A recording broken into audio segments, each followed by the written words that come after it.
اگر کوئی شخص ساری زندگی کوئی ایک نفلی عبادت نہ کرے، فرائض اور واجبات پر اکتفا کرے، سنتوں پر اکتفا کرے، اور ایک بھی نفلی نماز زندگی بھر نہ پڑھے، نہ کوئی نفلی صدقہ دے، لیکن واجبات اور فرائض ادا کرتا رہے، لیکن ساتھ ساتھ گناہ اس سے کبھی صادر نہ ہو، تو باوجود کہ اس نے نفلی نماز نہیں پڑھی، نوافل ادا نہیں کیے، اس کے باوجود انشاءاللہ سیدھا جنت میں جائے گا، کیونکہ گناہ نہیں ہوا اس سے۔ اور ایک آدمی نفلی عبادتیں خوب کرتا رہے اور ساتھ ساتھ گناہ بھی کرتا رہے تو نفع ٹوٹا برابر ہوتا چلا جائے گا، اس کی کوئی گارنٹی نہیں ہے کہ وہ سیدھا جنت میں جائے گا۔ لہذا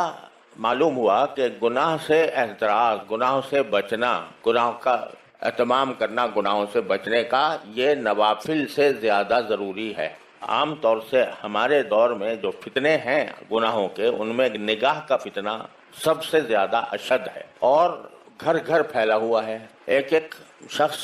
اس فتنے کا شکار ہے۔ پہلے نگاہ کے غلط استعمال کرنے کے لیے کچھ کرنا پڑتا تھا، کہیں باہر جانا پڑتا تھا،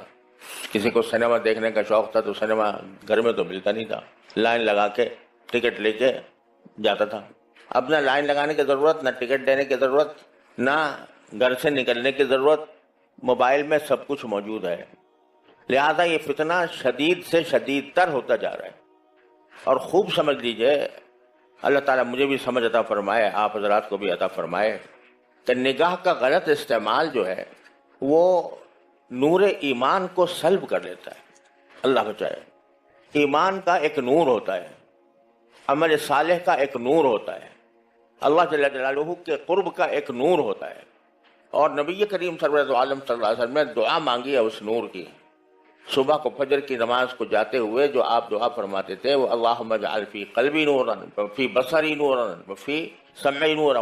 وفی لسانی نورا وعن یمینی نورا وعن شمالی نورا ومن فوقی نورا ومن تحتی نورا، کوئی چیز چھوڑی نہیں جس میں نور نہ مانگا ہو۔ یا اللہ مجھے میرے دل میں نور دے دے، میرے آنکھوں میں نور دے دے، مجھے میرے کانوں میں نور دے دے، میرے بصر میں نور دے دے، میرے دائیں نور دے دے، میرے بائیں نور دے دے، میرے آگے نور دے دے، میرے پیچھے نور دے دے، میرے اوپر نور دے دے، میرے نیچے نور دے دے، میری زبان میں نور دے دے، اور نور میرا بڑھاتے ہی چلے جائیے، وَأَعْظِمْ لِي نُورًا، اور یہاں تک کہ یہ کہہ دیا وَاجْعَلْنِي نُورًا، مجھے ہی نور بنا دیجیے۔ کیا ہے یہ نور مانگ رہے ہیں نبی کریم صلی اللہ علیہ وسلم۔ یہ کاہے کا نور؟ ایمان کا نور، تصدیق کا نور، قرب الہی کا نور، تعلق مع اللہ کا نور۔ یہ نور ایمان کے اندر، ہر صاحب ایمان کے اندر ہونا چاہیے، اس لیے صبح صبح رسول کریم صلی اللہ علیہ وسلم یہ دعا مانگتے ہیں کہ مجھے دے دیجیے۔ اب یہ نور جو ہے نا، یہ تو گناہ کے ساتھ جمع نہیں ہوتا، گناہ بھی کرتا رہے آدمی اور نور بھی ملتا رہے ایمان کا، یہ مشکل ہے۔ حضرت امام شافعی کا کہ شعر مشہور ہے کہ کسی نے، شاگرد نے کسی استاد سے کہا، خود امام شافعی نے اپنے استاد بکی ابن جراح رحمۃ اللہ علیہ سے، امام شافعی کے استاد ہیں بکی ابن جراح، اور وہ امام ابو حنیفہ کے شاگرد ہیں، تو ان سے کہا کہ مجھے کچھ حافظے کی تقویت کا کوئی ذریعہ بتا دیجئے، کیونکہ مجھے بہت باتیں پڑھتا ہوں یاد نہیں رہتی۔ تو کہتے ہیں خود امام شافعی شعر میں کہ شکوت الی بکیع سوء حفظی فاوصانی الی ترک المعاصی، جب میں نے کہا میرا حافظہ کمزور ہے تو حضرت بکی نے جواب میں کہا کہ گناہ چھوڑ دو تو حافظہ کبھی ہو جائے گا۔ کیوں؟ فإن العلم نور من الہ ونور اللہ لا یعطی لعاصی، کیونکہ علم جو ہے یہ اللہ کی طرف سے ایک نور ہے، اور یہ اللہ کا نور کسی نافرمان کو نہیں دیا جاتا۔ تو معلوم ہوا کہ گناہ جو ہے وہ انسان کے دل سے ایمان کے نور کو سلب کر لیتا ہے۔ اب کیا مطلب ہے اس نور کے سلب کرنے کا؟ اس کی تفصیل میں جائیں تو لمبی چوڑی تقریر کی ضرورت ہوگی، لیکن مختصر بات یہ ہے کہ جب ایمان کا نور قلب میں پیدا ہو جاتا ہے، اللہ تعالیٰ اپنی رحمت سے ہم سب کو عطا فرما دے، تو پھر انسان جو ہے وہ اس کا خود طبعی میلان وہ